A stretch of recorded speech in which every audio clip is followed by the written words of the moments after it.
لله وكفى والصلاة والسلام على سيد الرسل وخاتم الأنبياء وعلى آله وأصحابه الذين هم خلاصة العرب الأربعة وخير الخلائق بعد الأنبياء أما بعد فأعوذ بالله من الشيطان الرجيم بسم الله الرحمن الرحيم إنا فتحنا لك فتحا مبينا ليغفر لك الله ما تقدم من ذنبك وما تأخر ويتم نعمته عليك ويهديك صراطا مستقيما صدق الله العظيم إن الله وملائكته يصلون على النبي يا أيها الذين آمنوا صلوا عليه وسلموا تسليما اللهم صل على سيدنا ومولانا محمد وبارك وسلم وصل عليه رب اشرح لي صدري ويسر لي أمري واحلل عقدة من لساني يفقهوا قولي۔ ہر قسم کی حمد و ثنا خالق عز و جل کے لیے جو ساری کائنات کا پالنے والا ہے۔ ان گنت بار درود و سلام سرور کائنات رحمت دو جہاں حبیب خدا جناب محمد مصطفیٰ صلی اللہ تعالی علیہ وآلہ وسلم کی ذات گرامی پر۔ ناظرین، 94 نیوز کے اسٹوڈیو سے رحمت رمضان نشریات کا خصوصی پروگرام درس قرآن آپ دیکھ رہے ہیں۔ ناظرین، آپ کو یاد ہوگا کہ ابتدائی ایام میں ابتدائی درسوں میں نے عرض کیا تھا کہ رمضان الکریم کی بابرکت ساتوں میں پیش آنے والے اہم 3 واقعات کو بھی ہم زیر بحث لائیں گے۔ رمضان الکریم کی نسبت سے فتح مکہ کے 2 حصے اس سے قبل آپ سماعت کر چکے ہیں۔ تیسرا حصہ اختصار کے ساتھ میں آپ کے سامنے رکھوں گا۔ ناظرین اکرام، یہ بھی یاد رہے کہ ہمارا جو مستقل درس قرآن ہے وہ سورہ کہف سے جاری و ساری ہے، اور ہم اصحاب کہف کی استقامت تک پہنچے تھے اور اس مہلت کا تذکرہ کیا تھا جو بادشاہ کی طرف سے انہیں دی گئی تھی، اور انشاءاللہ ہم اگلے دروس کا یہیں سے آغاز کریں گے۔ فتح مکہ کے اس عظیم موقع پر رسول پاک صلی اللہ تعالیٰ علیہ وآلہ وسلم کی اس گفتگو کا ہم تذکرہ کرتے ہیں جو آپ علیہ السلام نے اس پورے مجمع کے سامنے فرمائی، اور قریش مکہ کو مخاطب کر کے آپ علیہ السلام نے فرمایا کہ تمہارا کیا خیال ہے کہ آج تمہارے ساتھ کیا رویہ اختیار کیا جائے گا۔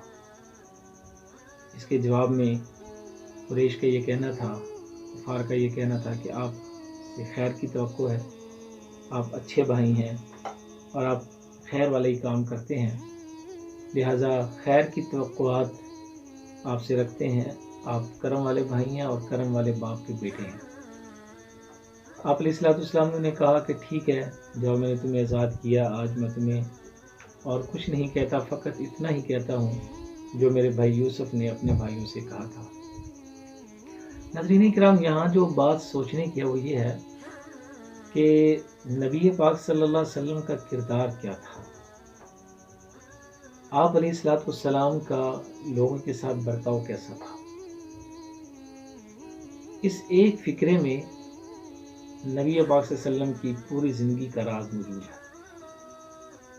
بھلا وہ لوگ جنہوں نے کوئی ایسا ظلم نہ چھوڑا ہو جو آپ علیہ السلام اور آپ کے ماننے والوں پہ نہ کیا ہو، مجھے بتائیے گا ذرا کہ جب وہ خود زیر عتاب آئیں گے تو ان کے ساتھ کیسا رویہ ہوگا۔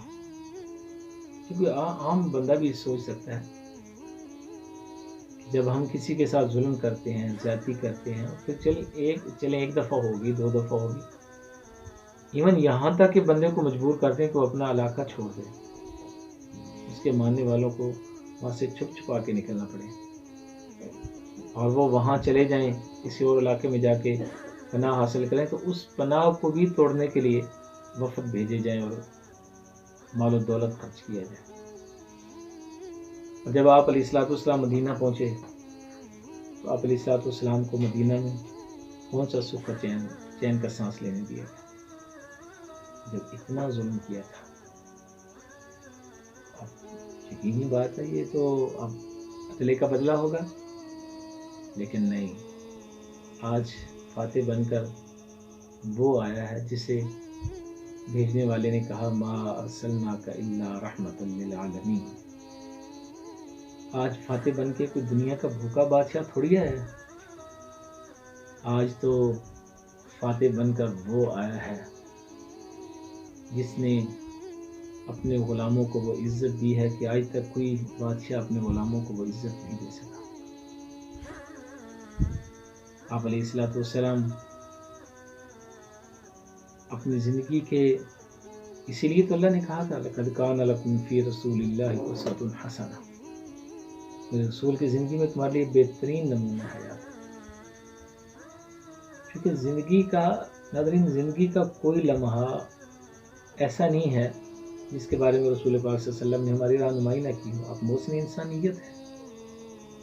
آپ علیہ الصلوۃ والسلام نے فرمایا جاؤ تمہیں آزاد کرتا ہوں، اور اس کے بعد آپ علیہ الصلوۃ والسلام نے سیدنا خالد بن ولید کو بھیجا رضی اللہ تعالیٰ عنہ کہ جاؤ آپ عزا بت کو توڑ کے آؤ۔ حضرت عمر بن عاص کو بھیجا جاؤ آپ منات کو توڑ کے آؤ، اور صحابہ کو مختلف علاقوں میں ڈیوٹیاں لگائیں اور وہ چلے گئے۔ آپ علیہ الصلوۃ والسلام نے حضرت عثمان بن طلحہ رضی اللہ تعالیٰ عنہ کو بلایا، اور حضرت عثمان بن طلحہ رضی اللہ تعالیٰ عنہ کو بیت اللہ کی چابیاں واپس کی۔ ناظرین، یہاں بھی ایک بات قابل غور ہے، حضرت عثمان بن طلحہ رضی اللہ تعالیٰ عنہ ہجرت سے قبل جب رسول اللہ صلی اللہ تعالیٰ علیہ وسلم کے مکہ کی زمین کو تنگ کر دیا گیا تھا، ایک روز بڑی دکھی حالت میں اللہ کے نبی صلی اللہ تعالیٰ علیہ وسلم اپنے اللہ کے حضور حاضری کے لیے تشریف لائے۔ عثمان بن طلحہ سے چابیاں مانگی، لیکن عثمان بن طلحہ نے رسول اللہ صلی اللہ علیہ وسلم کو نہ صرف یہ کہ چابیاں دینے سے انکار کر دیا بلکہ حد انگیز رویہ بھی اختیار کیا۔ اس پر رسول اللہ صلی اللہ علیہ وسلم نے فرمایا عثمان ایک دن ایسا آئے گا یہ چابیاں میرے ہاتھ میں ہوں گی اور میں جس کو چاہوں گا دوں گا۔ ناظرین کرام، آج وہ لمحہ تھا۔ آپ علیہ الصلوۃ والسلام کے پاس چابیاں تھیں، بنا کسی مزاحمت کے آج رسول اللہ صلی اللہ علیہ وسلم کو چابیاں دے دی گئی تھی۔ آپ علیہ الصلوۃ والسلام کے چچا حضرت عباس تشریف لاتے، آقا یہ مجھے دے دیجیے، یہ ذمہ داری میں نبھاؤں گا۔ حضرت علی رضی اللہ تعالیٰ عنہ تشریف لاتے ہیں، یہ مجھے دے دیجیے، یہ ذمہ داری میں نبھاؤں گا۔ عرش سے آواز آتی ہے ان اللہ یامرکم ان تؤدوا الامانات الی اہلھا، بے شک اللہ تمہیں حکم دیتا ہے ان اللہ یامرکم ان تؤدوا الامانات، امانات ادا کرو الی اہلھا، ان کے اہل کی طرف۔ نبی پاک صلی اللہ علیہ وسلم نے حضرت عثمان بن طلحہ رضی اللہ تعالیٰ عنہ کو بلایا اور بیت اللہ کی چابیاں دے کے کہا یہ تمہیں تمہارے رب نے دی ہے، یہ امانت تمہاری تمہیں واپس دی جاتی ہے۔ سبحان اللہ۔ ناظرین کرام، آپ دیکھیں میرے محبوب پیغمبر صلی اللہ علیہ وسلم کا اس موقع پہ کیا کردار ہے، اور پھر اپنے آپ کو دیکھیں کہ ہم امتیوں کا کیا کردار ہے۔ ہم امتی کیا کسی کو معاف کرنے کے لیے تیار ہیں؟ کیا ہم بدلہ لیے بغیر معاف کر دیتے ہیں؟ سبحان اللہ، آج کسی سے کوئی بدلہ نہیں لیا گیا۔ ظلم بھی تو دیکھیں نا، ظلم کیا کیا تھے جو آپ صلی اللہ علیہ وسلم پر کیے، کوئی معمولی ظلم تھے؟ اللہ اکبر کبیرہ، زمین پہ لٹا کے، کوئلوں پہ لٹا کے، تیل کے گرم کڑاہوں میں ڈال کے رسول اللہ صلی اللہ علیہ وسلم کے غلاموں کو سزا دی، مذاق اڑایا گیا، پھٹیاں کسی گئی، اللہ کے نبی صلی اللہ علیہ وسلم کے پیچھے بچوں کو لگایا گیا، آپ کو کاذب، جھوٹا، جادوگر، جادو زدہ، کیا کچھ نہیں کہا گیا۔ نماز پڑھتے ہوئے آپ علیہ الصلوۃ والسلام کی کمر مبارک پہ گندی اجڑیاں ڈال دی گئی، لیکن آج کسی کا کوئی بدلہ نہیں، آج معافی کا عام اعلان ہے۔ آج میرے محبوب پیغمبر صلی اللہ علیہ وسلم نے ثابت کیا کہ وہ بلا شبہ اس کائنات کی سب سے عظیم ہستی ہے۔ ناظرین کرام، بیت اللہ بتوں سے صاف، بیت اللہ کے قرب و جوار کے بتوں کو توڑ دیا گیا۔ آپ علیہ الصلوۃ والسلام پر ایمان لانے والوں کی لائن بند کی۔ بہت سے لوگ آپ علیہ الصلوۃ والسلام پر ایمان لائے۔ قرآن کہتا ہے فی دین اللہ افواجا، افواج کی شکل میں فوج در فوج لوگ حلقہ اسلام میں داخل ہوتے تھے۔ آج اسلام کی حقانیت واضح ہو گئی۔ سیدنا امیر معاویہ رضی اللہ تعالیٰ عنہ اور ان کی والدہ نے بھی اس موقع پر ایمان قبول کیا۔ اور نبی پاک صلی اللہ تعالیٰ علیہ وسلم کے پیارے صحابی سیدنا ابو بکر صدیق رضی اللہ تعالیٰ عنہ آپ اپنے والد کو لے کر تشریف لا رہے تھے۔ ان کی آنکھوں کی بینائی چلی گئی تھی، بہت بوڑھے ہو چکے تھے، چہرے پہ مسکراہٹ ہے، بہت خوش ہیں سیدنا ابو بکر صدیق، جیسے آج کوئی بہت بڑا خزانہ انہیں مل رہا ہے۔ اور سیدنا ابو بکر صدیق آ رہے ہیں تو نبی پاک صلی اللہ علیہ وسلم نے کھڑے ہو کے استقبال کیا۔ آقا، آج میرے بابا میرے دین کو مان کر آپ کا کلمہ پڑھنا چاہتے ہیں۔ نبی پاک صلی اللہ علیہ وسلم نے فرمایا ابو بکر مجھے کہا ہوتا، ان بزرگوں کو کیوں تکلیف تھی، مجھے کہا ہوتا میں خود ان کے پاس ہوتا۔ سبحان اللہ۔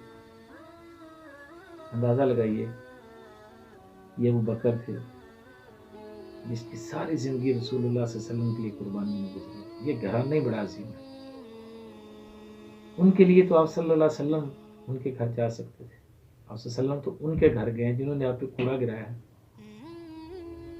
آپ صلی اللہ علیہ وسلم تو ان کے گھر گئے جنہوں نے آپ کے راستے میں گڑھے کھودے ہیں، جنہوں نے آپ صلی اللہ علیہ وسلم پر ظلم و ستم کی حد کر دی ہے۔ ناظرین کرام، آج بڑا عظیم دن تھا۔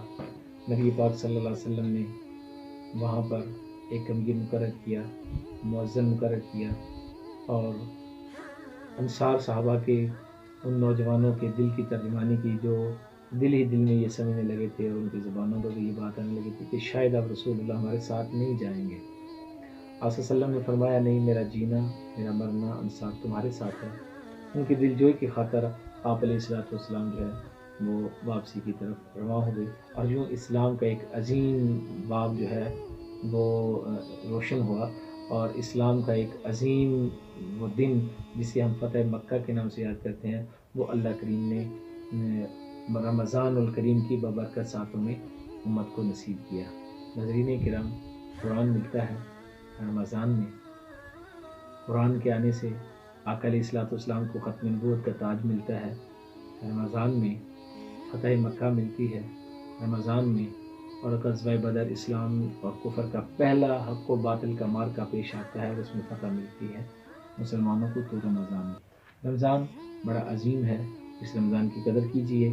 اللہ رب العالمین عمل کی توفیق نصیب فرمائے۔ 94 نیوز کے اسٹوڈیو سے مجھے اجازت دیجیے۔ اللہ نگہبان۔ السلام علیکم ورحمۃ اللہ وبرکاتہ۔